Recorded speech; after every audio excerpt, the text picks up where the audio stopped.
Hello friends, मैं निर्जला Chauhan. YouTube के लर्निंग पाठशाला चैनल पर आप सभी का स्वागत है। जैसे कि हम डेली प्रैक्टिस सेट करते हैं, तो आज भी प्रैक्टिस सेट करेंगे जो कि सीडीपी का है। तो हमारे लिए ये बहुत ही इम्पोर्टेंट है, जिससे हमें ये पता चलेगा हमारी तैयारी कैसी चल रही है। और आप लोग कमेंट बॉक्स में अपने स्कोर भी बताएं, आपके मार्क्स कितने आए 30 में से। और ये जो आप वीडियो देख रहे हैं, इसको ज़्यादा से ज़्यादा शेयर करें, जिससे सभी के पास ये पहुंच जाए। और लाइक करें और सब्सक्राइब भी करें। और उसको जो नीचे कमेंट बॉक्स है और जो डिस्क्रिप्शन बॉक्स है, वहाँ पे आपको टेलीग्राम का लिंक भी मिल जाएगा, तो उसे ज्वाइन करें। तो वहाँ पे आप लोगों को ये जो प्रैक्टिस सेट है, इसका पीडीएफ और ईवीएस के नोट्स भी हैं उसमें, तो आप लोगों को वो मिल जाएंगे। तो आप लोगों के लिए बहुत ही हेल्पफुल होगा।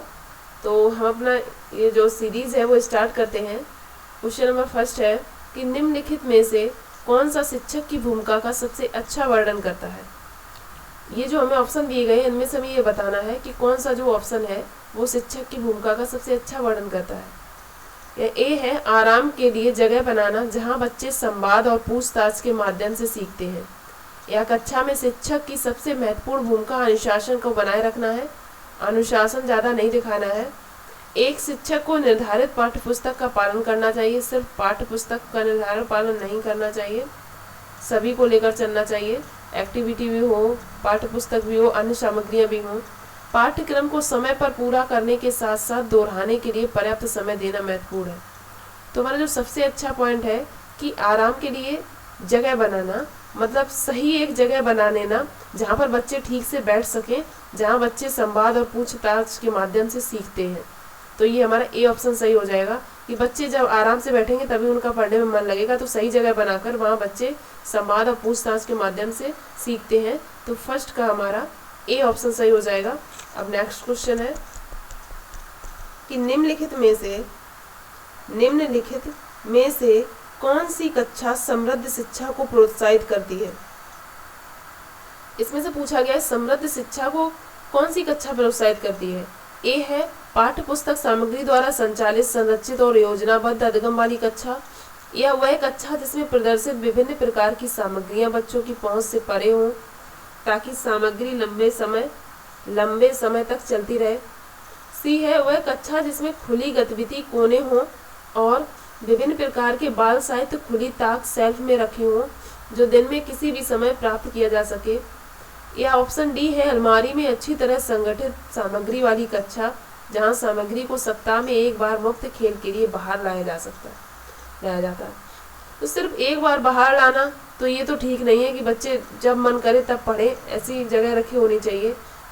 फिर है ये पाठ्य पुस्तक सामग्री संचालित, संरचित, योजनाबद्ध अधिगम वाली कक्षा।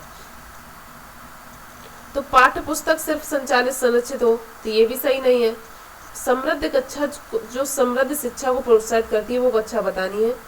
विभिन्न प्रकार की सामग्री जो बच्चे की पहुंच से परे हो, सामग्री तो हो पर बच्चे के पास ना पहुंच पाए तो उसका भी कोई मतलब नहीं है। तो ये हमारा ऑप्शन सी हो जाएगा कि जिसमें खुली गतिविधि कोने हों और विभिन्न प्रकार के बाल साहित्य खुली ताक सेल्फ में रखे हों, मतलब खुली जगह पे रखे हों, जो दिन में किसी भी समय बच्चे प्राप्त कर सके। तो सेकेंड का हमारा सी ऑप्शन सही हो जाएगा। नेक्स्ट क्वेश्चन है, आप लोग इस सीरीज को शेयर जरूर करें, बहुत ही अच्छी है, इसके क्वेश्चंस भी अच्छे दिए गए हैं। फिर है नंबर थर्ड, ये जो क्वेश्चंस हैं ये हमारे 2018 में आए हुए हैं। 2018 में जो सीटेट का पेपर हुआ था दिसंबर में, ये उसमें आए हुए हैं। क्वेश्चन नंबर 3 है निम्नलिखित में से कौन सा कक्षा में पाठ्य पुस्तकों की भूमिका का सबसे अच्छा वर्णन करता है। जो कक्षा में पाठ्य पुस्तकों की भूमिका का सबसे अच्छा वर्णन करता है, तो ए है कि वे संसाधन रहित संदर्भ में सबसे आवश्यक अधिगम संसाधन बनाते हैं। वे कक्षा में उपलब्ध संसाधन और संदर्भ सामग्री में से एक हैं। वे एक राज्य या राष्ट्र में अधिगम में एक रूपता बनाए रखते हैं। वे अध्ययन के पाठ्यक्रम के बारे में शिक्षकों माता पिता को मार्गदर्शन प्रदान करते हैं। तो इनमें से कुछ नहीं है, ना ही ए है कि वो संसाधन रहित नहीं है, वो एक संसाधन सामग्री में से एक है। जो हमारी जो पाठ्य पुस्तक होती है, वो जो सामग्रियां हैं बहुत सारी, उनमें से एक ये भी सामग्री है। तो थर्ड का बी ऑप्शन सही हो जाएगा। नेक्स्ट क्वेश्चन है राष्ट्रीय पाठ्यचर्या राष्ट्रीय पाठचर्या फ्रेमवर्क 2005 ने अपनी समझ ... से प्राप्त की है। जो हमारी एनसीएफ 2005 है उसने अपनी समझ किससे प्राप्त की है ये बताना है। संज्ञानात्मक सिद्धांत से, या मानवतावाद सिद्धांत है, या व्यवहारवाद। तो एनसीएफ 2005 जो है वो रचनावाद है, बच्चों को एक्टिव रखने की सोचती है और बच्चों को क्रियाकलाप रचना करने की बात कहती है। तो इसमें क्या है, रचनावाद हो जाएगा। फोर्थ का डी ऑप्शन सही हो जाएगा। अब नेक्स्ट क्वेश्चन है,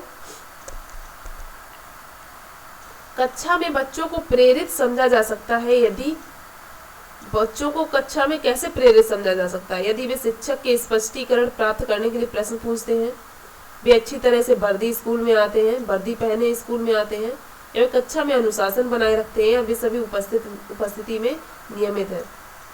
तो इसका जो है, ना तो वर्दी पहनने से पता चलेगा कि वो प्रेरित है, ना ही अनुशासन से और ना ही उपस्थिति से। जो पता चलेगा कि जो शिक्षक से स्पष्टीकरण प्राप्त करने के लिए प्रश्न पूछते हैं, बच्चे प्रश्न पूछते हैं, तो वो जो है प्रेरित होते हैं, एक्टिव होते हैं। तो फिफ्थ का हमारा ए ऑप्शन सही हो जाएगा। अब नेक्स्ट क्वेश्चन है, निम्नलिखित में से 6 है, निम्नलिखित में से कौन सा बच्चों में अधिगम में सुधार करने के लिए सबसे अधिक उपयुक्त है? सबसे अधिक उपयुक्त क्या है जो बच्चों के अधिगम में सुधार करे?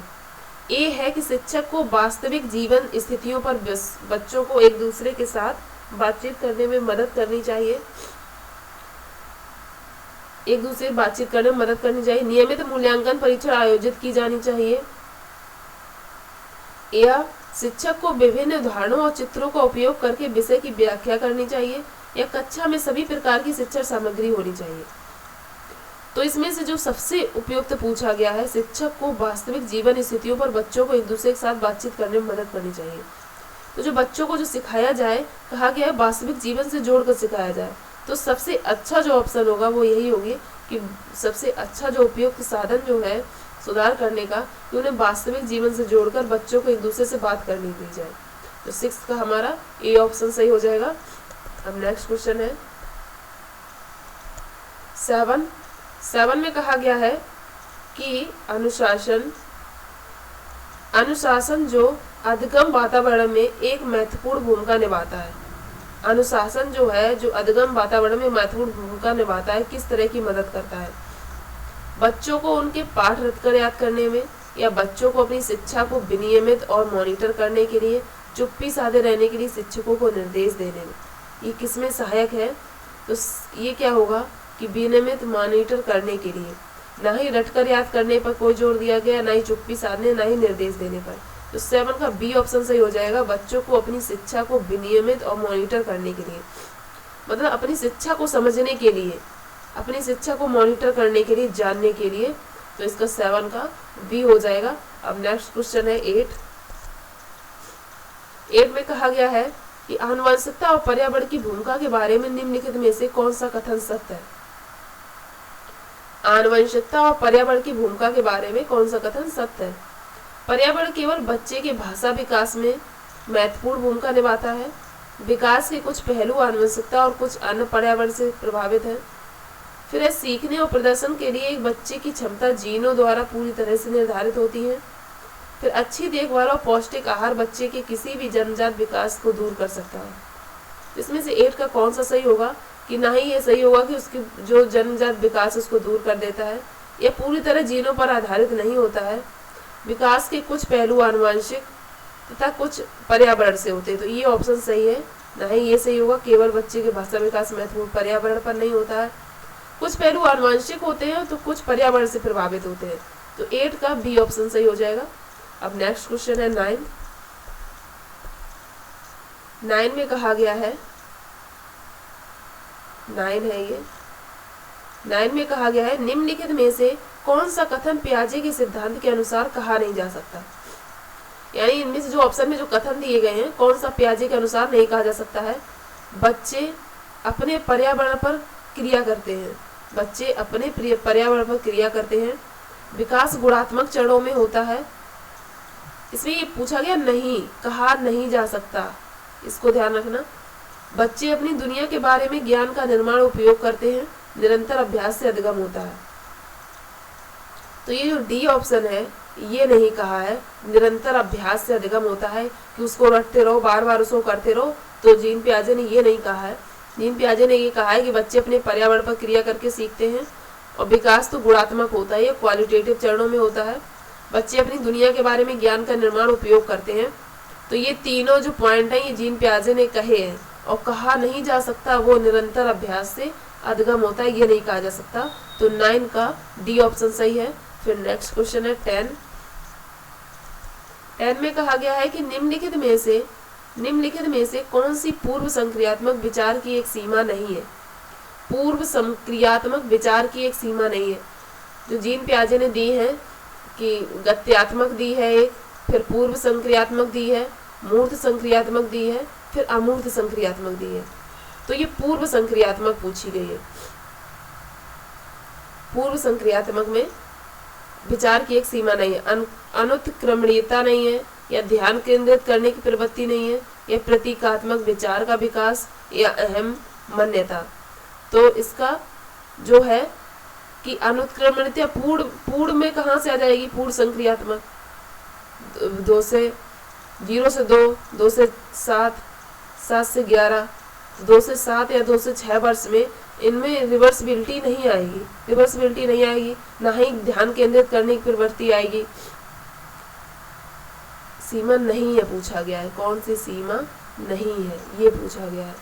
सॉरी, मुझे भी कंफ्यूजन हो गया कि इसमें नहीं है पूछा गया है।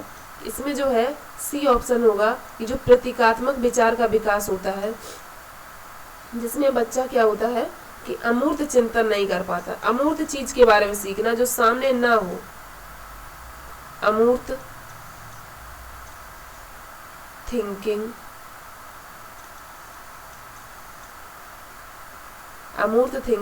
नहीं कर पाता है। प्रतीकात्मक विचार का विकास यानी जो हमारे जो सामने नहीं है जो वस्तु, उसके बारे में ना सोच पाना, तो ये सी में आ जाता है। पूर्व संक्रियात्मक विचार की सीमा नहीं है।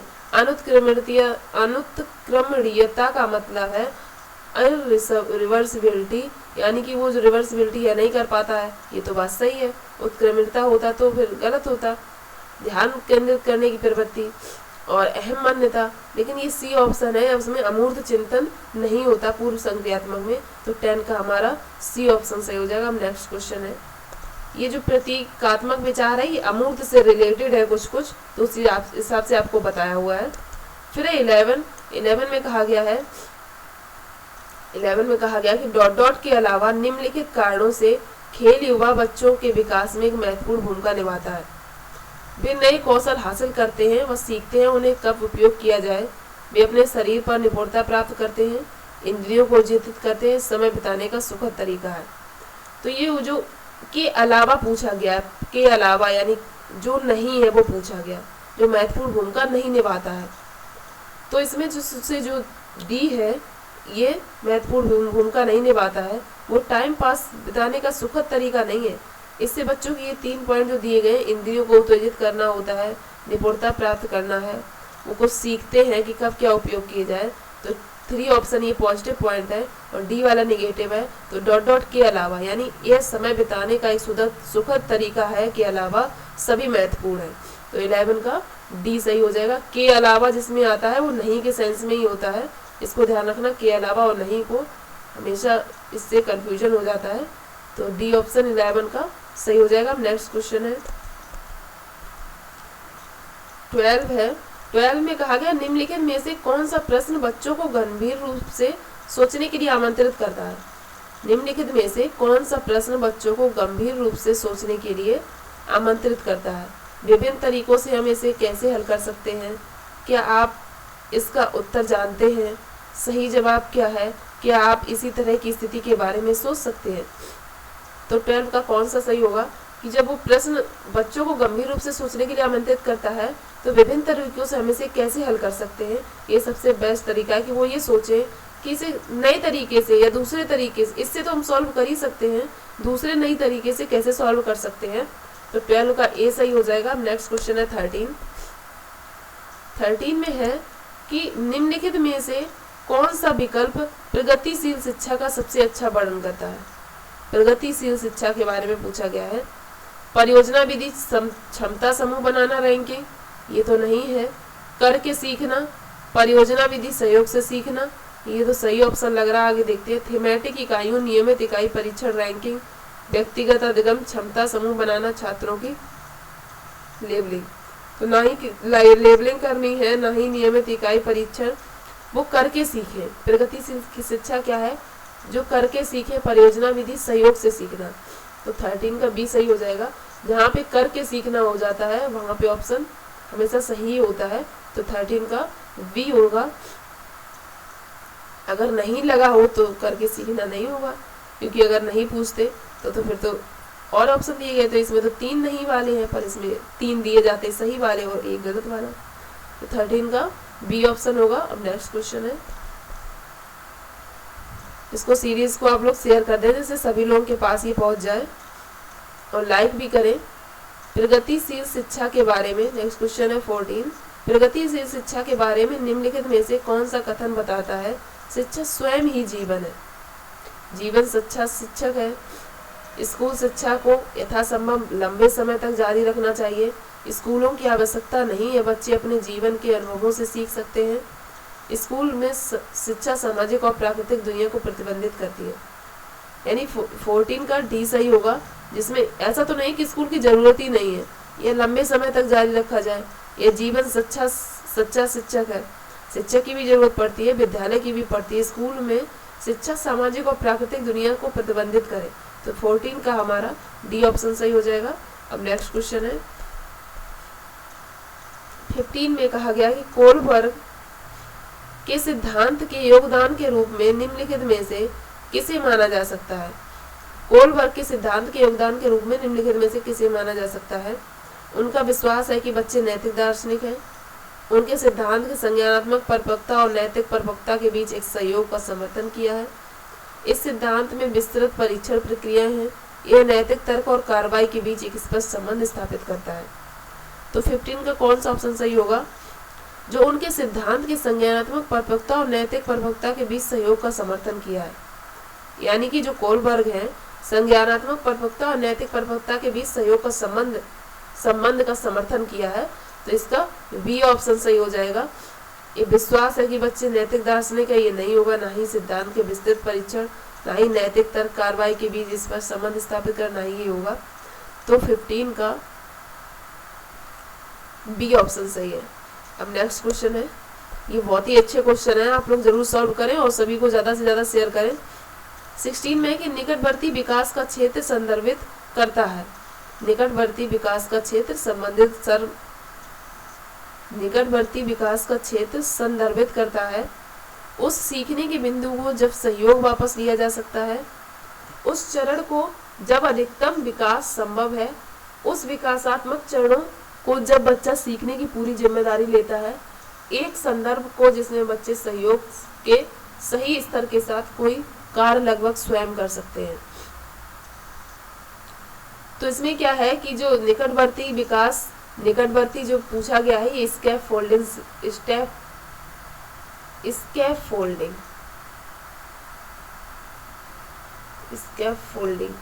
निकटवर्ती इंग्लिश में से स्कैफोल्डिंग बोलते हैं। स्कैफोल्डिंग है, तो स्कैफोल्डिंग में आप लोग जानते हैं कि कोई चीज किसी की सहायता से सीखना और फिर खुद से करना। यानी कि जब कोई एक संदर्भ में जिसमें बच्चा सहयोग से सही स्तर के साथ कोई कार्य लगभग स्वयं कर सके, पहले थोड़ी देर के लिए वो किसी से हेल्प ले या थोड़े दिनों के लिए किसी से हेल्प ले, फिर स्वयं करने लगे, तो भाई स्कैफोल्डिंग होता है। ये जो स्कैफोल्डिंग और ZPD है और MQ है, इससे क्वेश्चन जरूर आता है, तो आप लोग इसको ढंग से समझ के रखें। ZPD क्या है? जॉन प्रॉक्सिमल डिजिटल है, जिसमें क्या होता है, जिसमें बच्चा सीख रहा होता है, जिस दायरे में वो ZPD होता है। स्कैफोल्डिंग क्या है? जिसकी सहायता से सीख रहा होता है, किसी की सहायता से सीखे फिर स्वयं करे। MQ क्या होता है कि मोर नॉलेजेबल अदर, जो सिखा रहा है वो आता है। तो 16 का डी ऑप्शन सही है। अब नेक्स्ट क्वेश्चन है, नेक्स्ट क्वेश्चन में कहा गया है कि एक उभयलिंगी व्यक्तित्व ए है समाज में प्रचलित रूढ़वादी लिंग भूमिकाओं का पालन करता है, या स्त्री लक्षणों वाले पुरुषों को संदर्भित करता है, या आमतौर पर माने गए मर्दाना स्त्री पुरुष गुणों का समायोजन होता है, में दृढ़ और अहंकारी होने की आदत है। एक उभयलिंगी व्यक्तित्व कैसा है, मतलब कि जो दोनों को मान्यता देता हो वो कैसा है। इसका होगा कि वो उभयलिंगी व्यक्तित्व में आमतौर पर माने गए मर्दाना स्त्री गुणों का समायोजन होता है। यानी जो उभयलिंगी व्यक्तित्व होता है वो कैसा होता है, वो उभयलिंगी है ना, तो जो मर्द यानी मेल और फीमेल दोनों के गुणों का समायोजन होता है, उसमें दोनों के गुण होते हैं उभयलिंगी व्यक्तित्व में। फिर ऐसे इसका तो सी ऑप्शन सही हो जाएगा, 17 का सी। फिर है 18 में है कि बच्चे डॉट डॉट को छोड़कर अन्य सभी के द्वारा लिंग भूमिकाएं ग्रहण करते हैं। मतलब एक को किसी को छोड़कर सभी से लिंग भूमिकाएं ग्रहण करते हैं। तो मीडिया, संस्कृति, सामाजिकरण, ट्यूशन, तो ट्यूशन को छोड़कर, ट्यूशन से कोई लिंग भूमिकाएं ग्रहण नहीं करता है, तो 18 का ए सही हो जाएगा। अब नेक्स्ट क्वेश्चन है कि मानकीकृत परीक्षणों की आलोचनाओं में से एक यह है कि वे बच्चे, ऑप्शन ए, वे बच्चे की क्षमता की स्पष्ट तस्वीर नहीं देते हैं। बी है कि वे मुख्य रूप से मुख्य धारा की संस्कृति का प्रतिनिधित्व करते हैं और इसीलिए पक्षपाती हैं। उनकी भाषा को समझना मुश्किल है या परीक्षण बड़ी आबादी पर लागू नहीं किए जा सकते हैं। तो इसका कौन सा ऑप्शन सही होगा कि वे मुख्य रूप से मुख्य धारा की संस्कृति का प्रतिनिधित्व करते हैं और इसलिए पक्षपाती है। मानकीकृत परीक्षण की आलोचनाओं में से जो आलोचना है वो क्यों है, क्योंकि वो मुख्य धारा संस्कृति का प्रतिनिधित्व करते हैं, इसलिए पक्षपाती होते हैं। तो 19 का बी सही है। अब नेक्स्ट क्वेश्चन है 20 कि एकाधिक बुद्धिमानी का सिद्धांत कहता है कि जो एकाधिक मानी कि एक से अधिक जो बुद्धिमानी का सिद्धांत क्या कहता है, प्रभावी अध्यापन के द्वारा बुद्धि बढ़ाई जा सकती है, बुद्धि बहुत तेजी से बढ़ाई जा सकती है, बुद्धि कई प्रकार से हो सकती है, पेपर पेंसिल परीक्षण सहायक नहीं है। तो 20 का सी ऑप्शन सही होगा कि कहा है कि बुद्धि एक नहीं बहुबुद्धि है, तो बुद्धि के कई प्रकार हो सकती है। अब है 21 में कि शिक्षक सीखने के लिए मूल्यांकन और शिक्षक जो है सीखने के लिए मूल्यांकन दोनों का उपयोग करता है। मूल्यांकन और सीखने के मूल्यांकन, शिक्षक सीखने के लिए मूल्यांकन, ये जो हम लोगों ने पढ़ा अधगम के लिए मूल्यांकन वही आया हुआ है, सीखने के लिए मूल्यांकन और सीखने के मूल्यांकन दोनों का उपयोग कर सकते हैं। ये ऑप्शन है कि बच्चों की प्रगति की निगरानी करने और उनके सीखने के अंतराल को भरने के लिए उचित लक्ष्य निर्धारित करने में, बच्चों की प्रगति और उपलब्धि स्तर को जानने में। फिर सी है कि बच्चे की सीखने की जरूरतों को जानने और तदनुसार शिक्षण रणनीति का चयन करने में। डी है कि आवधिक अंतरालों पर बच्चे के प्रदर्शन का आकलन करने और उसके प्रदर्शन को प्रमाणित करने में। तो ये 4 ऑप्शन है 21 के। तो इनमें से कौन सा सही होगा, सीखने के मूल्यांकन और सीखने के लिए मूल्यांकन और सीखने के मूल्यांकन में। तो इसका जो है बी ऑप्शन सही होगा कि जिससे भी ये पता चलता है कि बच्चों की प्रगति और उपलब्धि स्तर को जानने में, सीखने के लिए मूल्यांकन और सीखने के मूल्यांकन में दोनों में जो उपयोग कर सकते हैं वो है कि बच्चों की प्रगति और उपलब्धि स्तर को जानने में। तो 21 का बी ऑप्शन सही हो जाएगा। नेक्स्ट क्वेश्चन है निम्नलिखित में से कौन सा सतत और व्यापक मूल्यांकन से संबंधित नहीं है। यह बच्चों के धीमे, खराब और बुद्धिमान के रूप में चिन्हित करने में उपयोगी है। इसे भारत के शिक्षा के अधिकार अधिनियम द्वारा अनिवार्य किया गया है। यह शिक्षा अधिगम प्रक्रिया का एक अभिन्न अंग है। यह विभिन्न शिक्षा क्षेत्रों में बच्चे की उपलब्धि पर केंद्रित है। तो इसमें नहीं पूछा गया है कि संबंधित नहीं है, संबंधित नहीं पूछा गया है। तो इसके ये जो है कि भारत अधिकार द्वारा लागू किया गया, ये भी संबंधित है। शिक्षा अधिगम प्रक्रिया का अभिन्न अंग है, ये भी संबंधित है। क्षेत्रों बच्चों की उपलब्धि पर केंद्रित है, ये भी संबंधित है। जो ए है ये ए नहीं संबंधित है, ये बच्चों को धीमे, खराब या बुद्धिमान के रूप में चिन्हित करने में उपयोगी होता है, ऐसा नहीं है। तो ये हमारा सही ऑप्शन हो जाएगा क्योंकि ये गलत है। 23 पर अब आते हैं। 23 है क्वेश्चन, थोड़ा आप लोग वेट करिएगा, ये पेन रुक गया है। आप लोग इसको सीरीज को लाइक और शेयर जरूर करें। 23 में कहा गया है कि बच्चों में प्रतिभाशालिता डॉट डॉट के कारण हो सकती है। बच्चों में जो प्रतिभाशालिता है डॉट डॉट के कारण हो सकती है। एक, अनुशासित दिनचर्या, आनुवंशिक वातावरण के बीच अंतःक्रिया, संसाधन समृद्ध वातावरण, सफल माता पिता।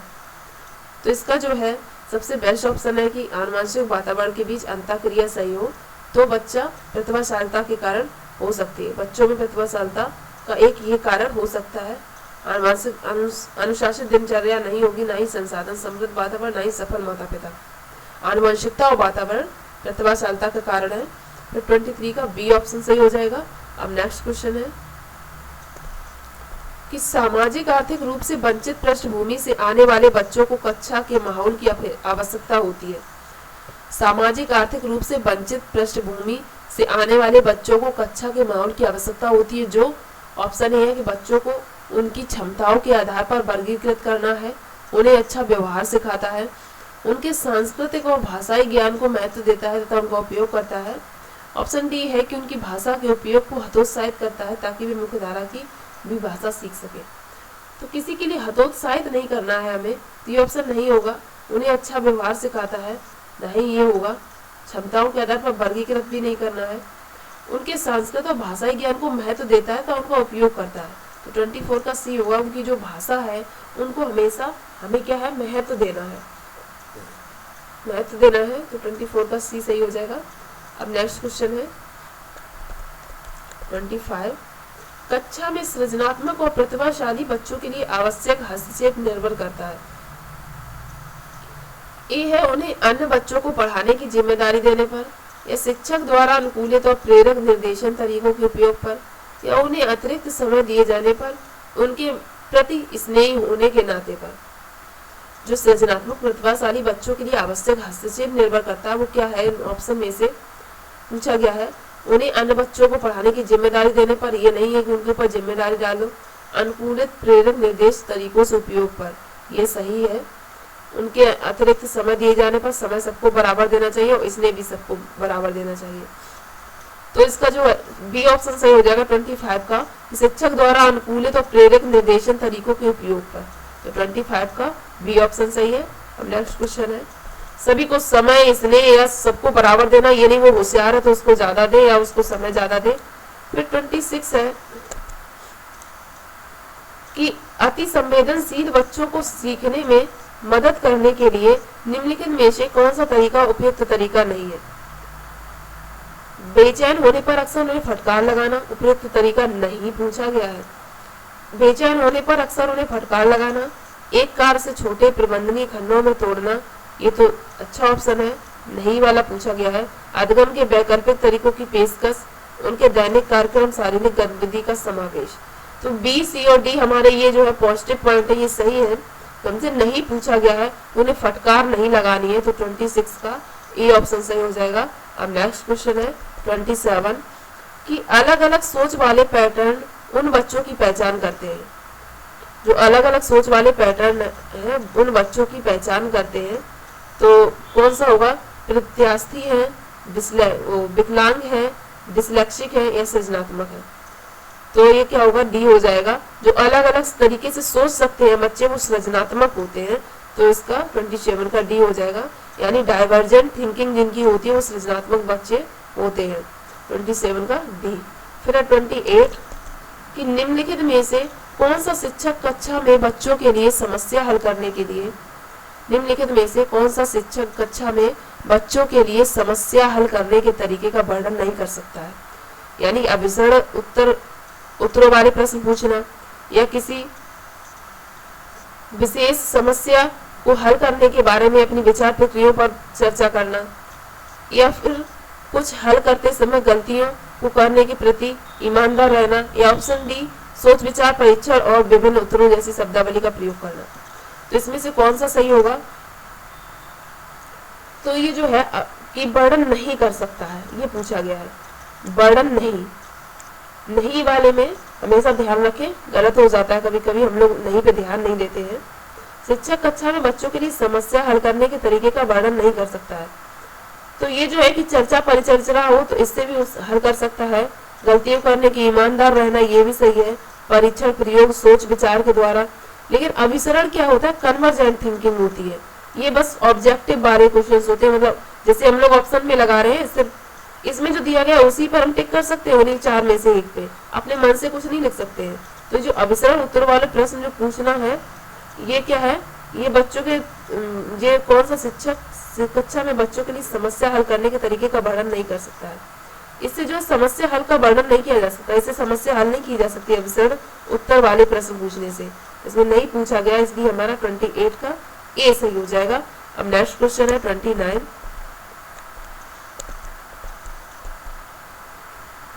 आप लोग इस सीरीज को लाइक और शेयर करें। फिर दिया गया है 29 में कि निम्नलिखित में से कौन सा एक संवेग है। हम लोगों ने मूल प्रवृत्तियां पढ़ी हैं, मूल प्रवृत्तियां और संवेग 14 है, 14 संवेग है। निम्नलिखित में से कौन सा एक संवेग है, इनको याद रखें। ऐसे पूछा जाता है कि संवेग और मूल प्रवृत्ति में कि इनमें से कौन सी एक मूल प्रवृत्ति है, इनमें से कौन सी संवेग है। तो 29 में पूछा गया उत्तेजना है, स्मृति है, ध्यान है या डर है। तो इसमें क्या है, जो डर है सी, ये एक संवेग है, ठीक है। तो 29 का सी सही हो जाएगा। बाद बाकी ये स्मृति, ध्यान, उत्तेजना ये क्या मूल प्रवृत्ति है। फिर क्वेश्चन नंबर 30। एक 3 साल का बच्चा बताता है कि दूध बूथ पर एक मशीन द्वारा दूध का उत्पादन होता है। एक जो दूध बूथ है, यानी जहाँ डेयरी पे, यहाँ जहाँ पर, तो वहां पर मशीन के द्वारा दूध का उत्पादन होता है। निम्नलिखित में से कौन सा बच्चे की समझ का सबसे अच्छा स्पष्टीकरण प्रदान करता है। मतलब बच्चे को क्या, मतलब जब वो देखता है तो बच्चे को क्या पता है, जब वो उस बारे में पूछा गया है।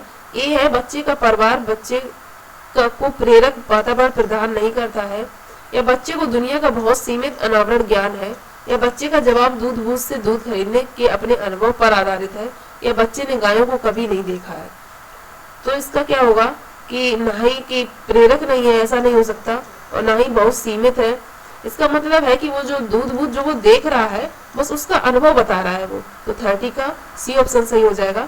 तो ये हम लोगों ने 30 क्वेश्चन सॉल्व किए हैं। आप लोग बताएं कि आप लोगों के 30 में से क्या स्कोर, क्या मार्क्स रहे हैं। और आप लोग ये जो सीरीज है ये शेयर करें ज्यादा से ज्यादा, जैसे सभी लोगों के पास पहुंच जाए। ये क्वेश्चंस बहुत ही अच्छे हैं, आप लोगों ने सॉल्व करके देखे भी होंगे, और आप लोगों को लगेगा कि ये जो क्वेश्चन है ये अच्छे हैं। तो आप लोग इस वीडियो को शेयर करें, लाइक करें और सब्सक्राइब भी करें चैनल को, और बेल आइकन दबाएं।